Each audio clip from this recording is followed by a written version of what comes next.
교회형 자매 여러분, 그동안 안녕하셨습니까? 오늘은 대림 제1주일입니다.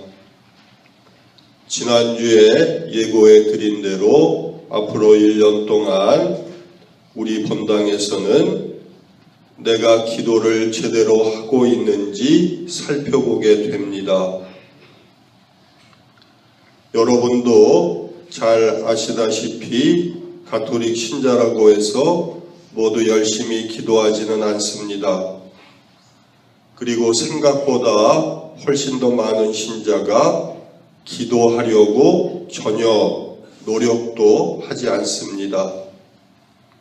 또 어쩌다 한 번도 기도하지 않는 사람도 꽤 많고, 급박한 일이 벌어져서 어쩔 수 없이 하느님께 매달리고 싶어도 어떻게 기도해야 하는지 모르는 사람도 적지 않습니다. 그리고 기도 자체가 너무나 싫어서 의도적으로 가족끼리 기도하자고 해도 슬슬 피하는 사람도 많고, 기도가 왠지 거부감이 들어서 기도를 회피하는 사람도 제법 많습니다.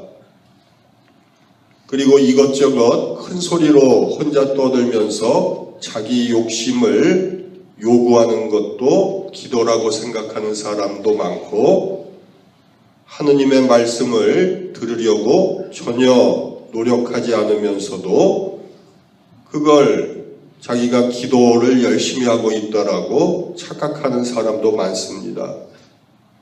이것이 어찌 보면 우리 기도의 현실입니다. 이런 상황에서는 자기 기도 생활을 반성하라고 해도 반성하지 못합니다.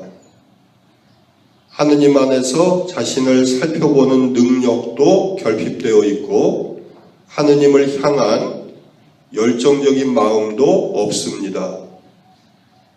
어쩌다 이렇게 형편없이 망가졌는지, 물론 여러 사연이 있겠지만 이유 여하를 막론하고 이런 사람은 자기 삶에서 기도가 절실하지도 않고 필요성도 못 느낍니다. 그렇게 살아왔기 때문에 그렇게 됐겠지만 그 사람은 이미 기도와 아무런 상관도 없고 앞으로 기도를 제대로 바칠 수 있는 여건도 마련되어 있지 않습니다.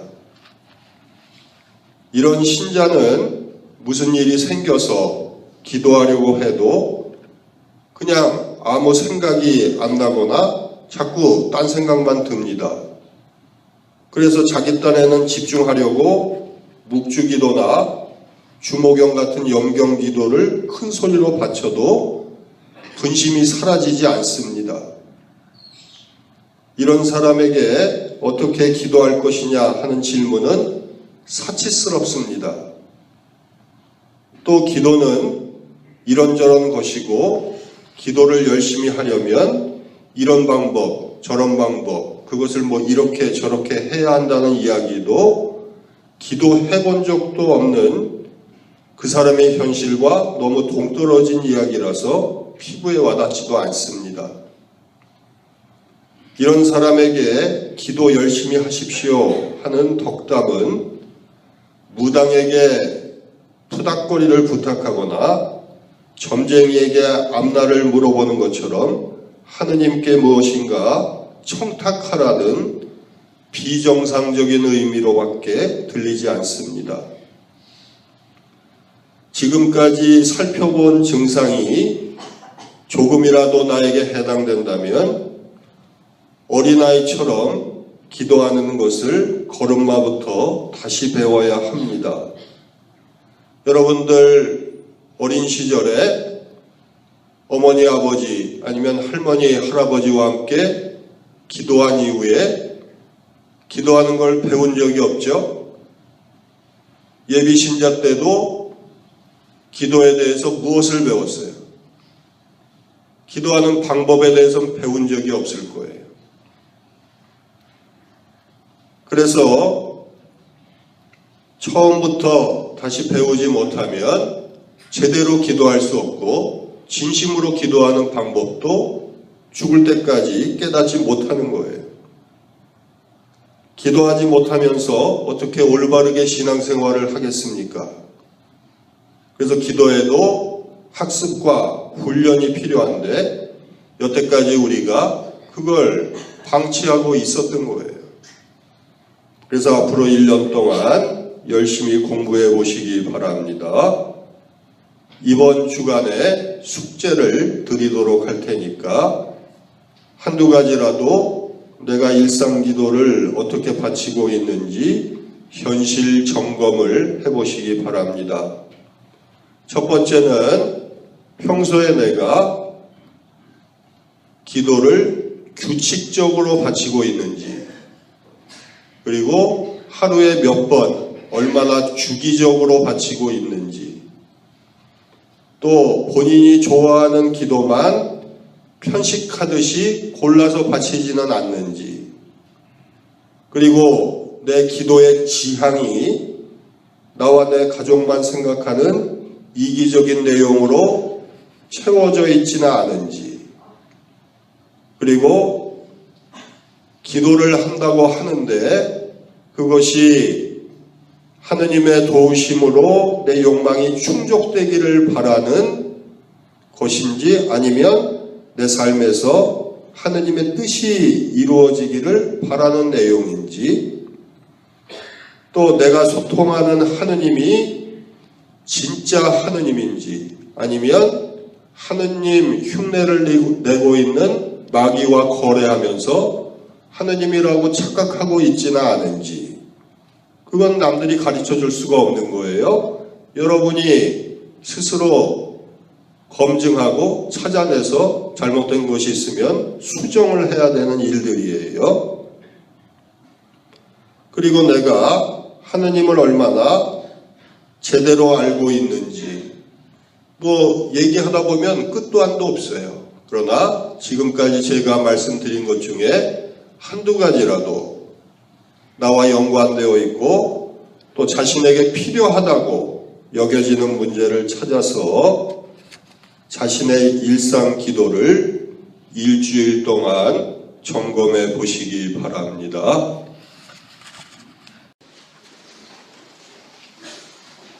교영 참여 여러분, 그동안 안녕하셨습니까? 오늘은 대림 제2주일입니다. 지난 주간부터 내 기도의 단점을 스스로 찾아내는 훈련 묵상을 시작했습니다. 이번 주간에는 내가 일상에서 왜 기도하고 있는지 그 이유를 생각해 보시기 바랍니다. 이해를 돕기 위해서 예화를 한두 가지 정도 말씀드리겠습니다. 요즘 우리 사회에서는 사람을 용모로 평가하는 풍조가 만연해 있습니다.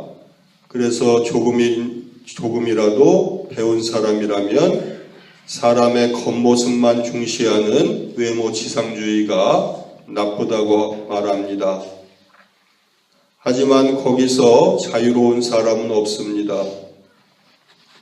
생김새만 따지는 세태를 비판하러 TV에 나온 사람도 나중에 집에 가서 자기가 나온 방송을 볼 때 화면에 자기 얼굴이 어떻게 나왔는지, 옷 맵시는 괜찮았는지 주의 깊게 살펴봅니다. 여러분들 뭐 방송 출연 해보셨어요? 못 해봤죠? 근데 방송 출연하면 어떨 것 같아요? 뭐 자랑스럽기도 하고 뭐 똑같은 느낌들을 가질 거예요. 그러면 여기저기 내가 텔레비에 나왔다라고 얘기하고, 그래서 가족끼리 모여서 그 시간에 자기 자신이 어떻게 나왔는지 보게 되죠. 그래서 TV에 나가서 외모지상주의는 뿌리를 뽑아야 된다. 사람을 외모로 차별하는 건 인간도 아니다. 막 이렇게 열변을 토하는데 옆에서 딸내미가 엄마 얼굴이 뚱뚱해 보여. 그러면 무슨 생각이 날 것 같아요? 텔레비에 나온 자기 자신은 외모 지상주의를 막 비판하고 있는데 다음에는 좀 눈썹을 어떻게 다르게 그려볼까? 볼터치를 바꿔볼까? 이런 생각이 드는 거예요. 좀 있다가 아들이 엄마 왜 저 옷을 입었어? 뚱뚱해 보이잖아. 그러면 또 무슨 생각이 들어요? TV에 나오는 나는 지금 외모를 차별하는 인간들은 형벌을 가해야 된다라고 막 일장연설을 하고 있는데 다음에는 좀 날씬해 보이는 옷을 입어야겠다. 이런 생각을 하게 되는 거예요. 그래서 외모 지상주의를 비판하지만 또 잘생기고 예쁜 것이 인간의 척도는 아니라고 생각하지만 남들 앞에서 자신이 멋지고 산뜻하게 보이기를 바라는 건 인지상정이라고 말할 수도 있는 거예요. 그러나 이율배반적이죠. 모순이에요. 그냥 머리를 빡빡 깎고 텔레비 나갈 생각은 못하죠. 외모 지상주의에 반대한다고 해서 눈썹까지 밀고 그러고 갈 생각은 못해요. 또 안빈낙도라는 고사성어를 여러분도 잘 알고 계시죠? 돈을 숭배하는 이 배금주의의 세상에서 더 이상 잘 쓰지 않는 말이 되었지만 옛날에는 꽤 많이 사용했었죠. 안빈낙도. 가난함에서 오히려 평화를 느끼고 도를 즐기며 닦으라는 말이에요. 근데 많은 사람이 이 말의 의미는 다 알고 있죠. 가난의 풍요로움을 얘기하는 거다.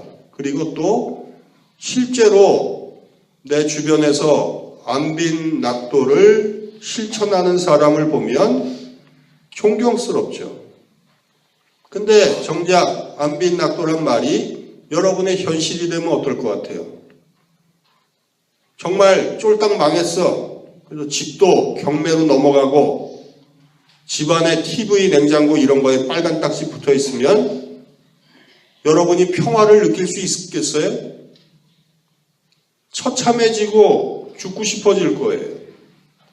안빈낙도를 실천하고 살았으면 진정한 자유를 느껴야지. 이제야 물질에서 해방됐구나. 근데 정말 법정 스님처럼 무소유가 되면 그 상황을 즐기질 못해요, 여러분. 평상시에 무소유를 존경한다고 그랬죠? 가난하게 사는 분들을 본받아야 된다, 어쩌고 저쩌고 다 뻥이었어요. 거짓말이었다는 걸 깨달아야 돼요. 여러분은 돈 없으면 못 살아요. 망했을 때 참된 해방감을 느낄 수도 없어요. 또 해방감을 느끼면 정상도 아니에요. 여러분의 본 마음은 어때요? 안빈낙도를 꿈꿉니까? 오히려 돈벼락을 맞아도 좋죠. 네? 죽어도 좋아. 로또라도 한번 대봤으면 좋겠어. 1등도 아니고 2등이라도 한번 붙어봤으면 좋겠죠. 이렇게 나 자신을 잘 들여다보면 모순이 한두 가지가 아니에요. 굉장히 많은 모순을 지니고 있어요. 그래서 우리의 기도가 그런 모순들로 어떻게 망가져 있는지를 알아야 돼요. 오늘 이 예화 두 가지 얘기한 것은 여러분들 기도의 형편을 알아보기 위해서예요.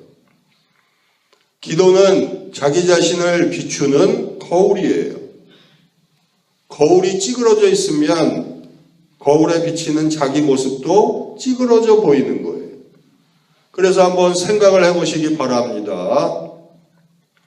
여러분은 기도할 때 나를 편안하게 해달라고 기도합니까? 아니면 하느님의 뜻이라면 힘들어도 행복할 수 있다고 기도합니까?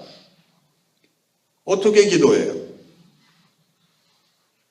또 다른 사람과 경쟁할 때 이기게 해달라고 기도해요? 아니면 피말리는 경쟁 속에서도 사람다움을 잃지 않게 해달라고 기도합니까? 어떻게 기도해요? 저도 괜찮다고 기도합니까? 또 돈을 많이 벌게 해달라고 기도합니까? 아니면 얼마 남지 않은 내 돈을 당신 뜻대로 써달라고 기도합니까? 어떻게 기도해요? 또 남들이 나를 좋아하게 해달라고 기도합니까? 아니면 남들이 나를 미워해도 당신께서 좋아하시는 일을 내 안에서 이루어달라고 기도합니까? 어떻게 기도해요? 여러분의 기도가 어떤 거예요? 어떻게 보면은 사람의 힘으로 자기 위선을 극복하는 일은 불가능한 거예요. 그러나 겉다르고 속다른 내 일상 기도의 괴리를 방치하면은 내 인격과 삶이 점점 질적으로 타락하게 돼 있어요. 점점 나빠져요. 나쁜 기도를 열심히 하니까 점점 더 나빠지는 거예요. 그래서 누가 보아도 옳다고 생각하는 일이 이루어지게 해달라고 기도하지 않고 나쁜 것이라도 사악한 것이라도 내가 원하는 대로 되게 해달라고 기도하는 사람이 대부분이에요. 그러면 어떻게 되겠어요? 그게 주님께서 오실 길을 닦는 거예요? 막는 거예요? 예수님이 못 오게 바리케이트를 치는 거예요. 그걸 기도라고 하면 되겠어요? 안 되겠어요? 굽은 길을 그게 곱게 하는 거예요? 아니면 곧은 길을 오히려 후그러뜨리고 망가뜨리는 거예요? 망가뜨리는 거예요. 산을 깎아서 평평하게 만드는 거예요? 아니면 골짜기를 더 파서 도저히 넘어올 수 없는 장벽을 만드는 겁니까? 뭡니까? 기도를 왜 그렇게 해요? 그래서 내 기도의 이유가 정상적인 것인지, 그리고 모든 사람이 구원을 볼 수 있게 하는 것인지, 남을 위해서 헌신하는 것인지 살펴볼 수 있어야 돼요. 그래서 나만 잘 먹고 잘 살고 다른 사람 다 멸망하더라도 나 혼자 구원받고 그런 기도를 바치는 건 죄악이라는 걸 깨달아야 돼요. 기도라고 해서 다 기도가 아니에요.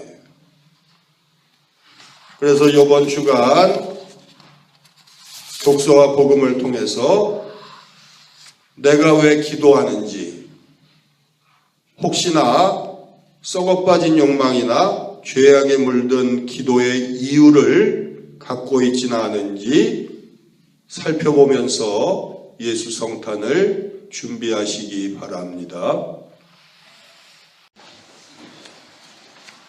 교영 참여 여러분, 그동안 안녕하셨습니까? 안녕하세요. 오늘은 대림 제3주일입니다.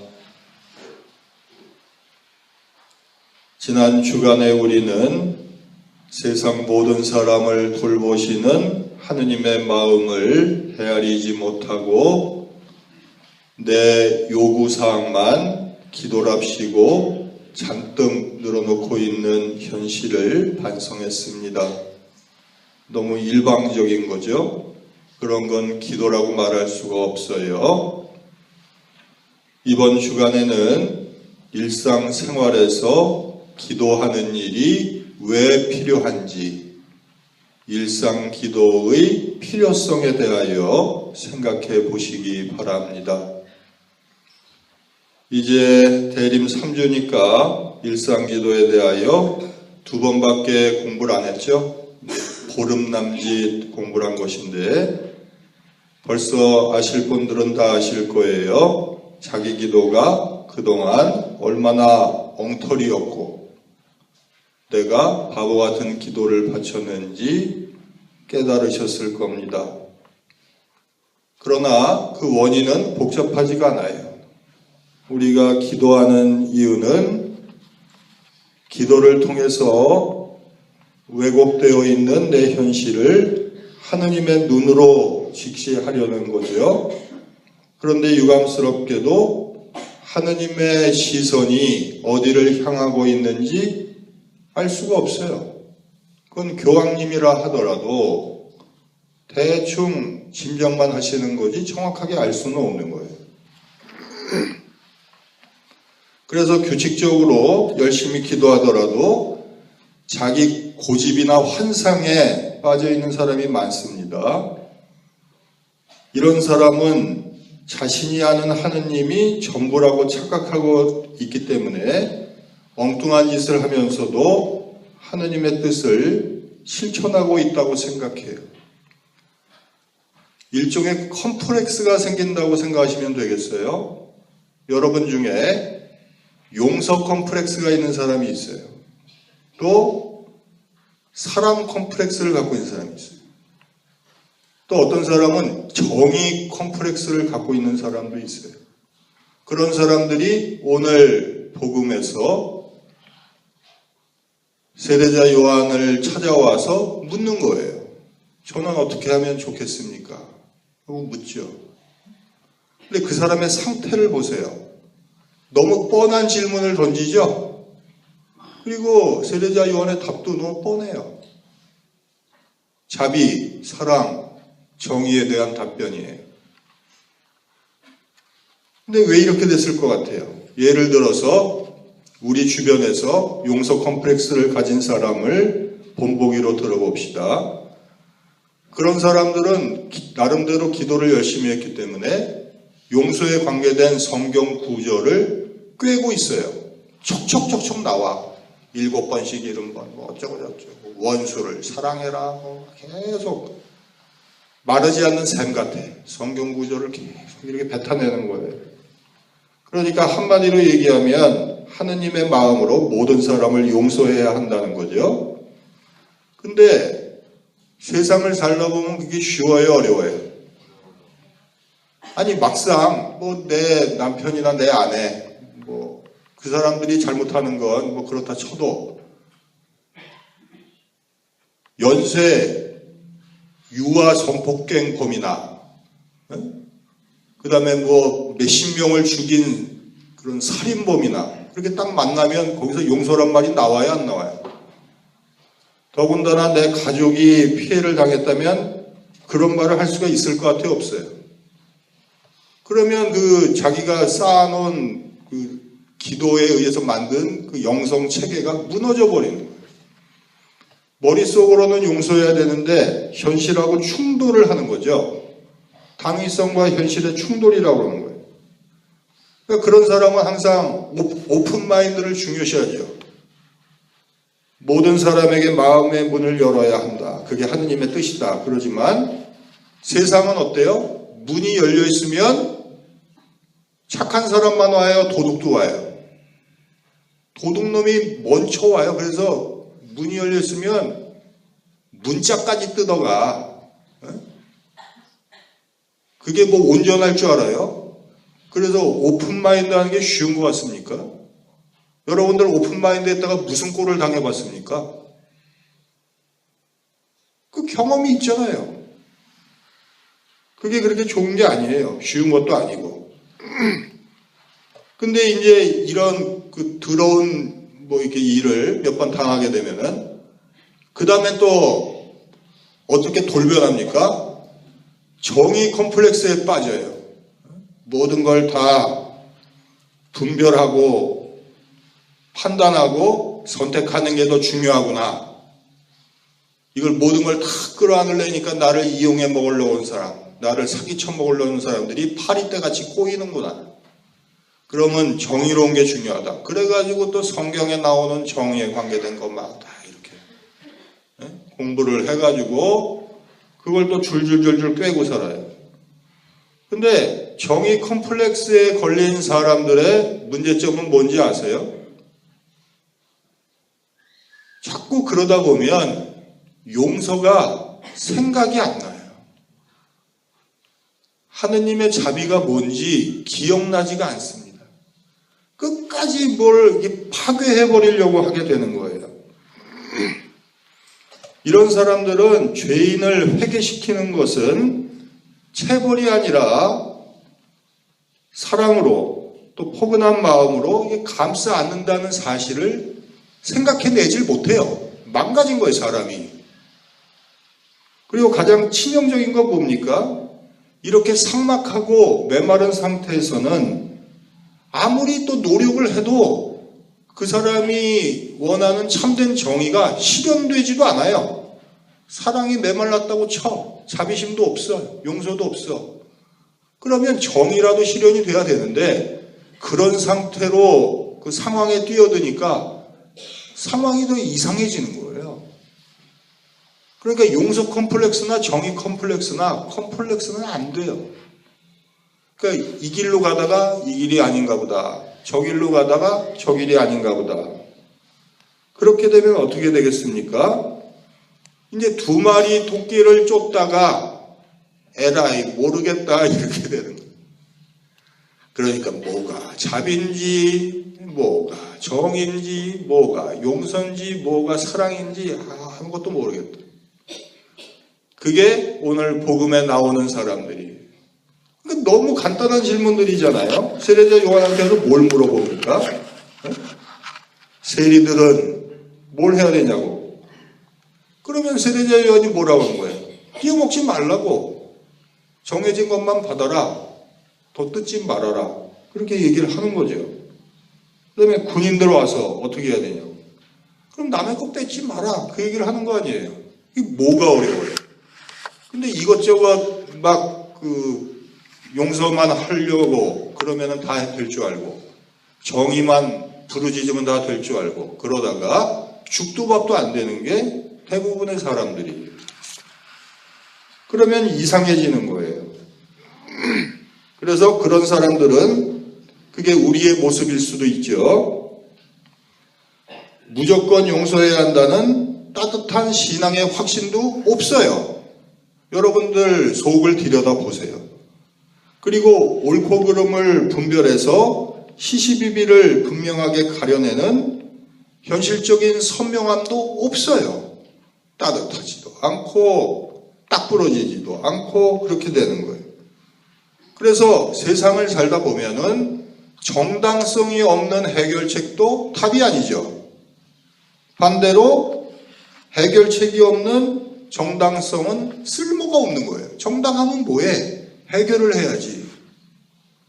아무 소용이 없어요. 근데 그냥 그렇게 딜레마에 빠져버리는 거예요. 그래서 이런 사람들은 용서가 잊혀지면 정의도 사라지고 정의롭지 못한 용서는 거짓이라는 걸 죽을 때까지 몰라요. 그러니까 맨날 용서 타령이나 하고 있고 정의로워야 한다고 혼자서만 그렇게 믿고 있는 거죠. 남들은 동의를 안 하는데. 그렇게 되면 어떻게 되겠어요? 기도를 열심히 했는데 왜 그렇게 되냐는 거예요. 기도를 잘못해서 그렇죠. 그래서 일상기도가 왜 필요한지 이제 우리가 이번 주에 공부하는데 왜 필요한 것 같습니까?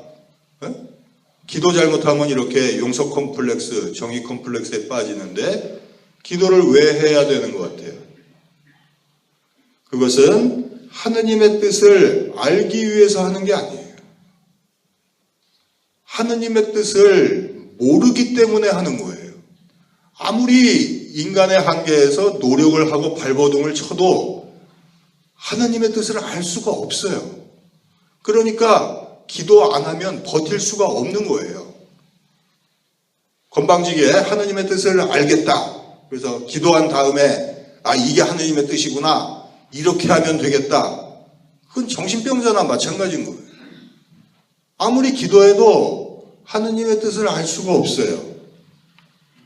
근데 정당성을 지닌 해결책도 모르겠고 해결책을 제시할 수 있는 정당성도 떠오르지 않기 때문에 하느님께 매달리는 거예요. 그래서 내 마음을 비우고 내 욕심을 비우고 내 잘못된 생각을 지우려고 하는 거예요.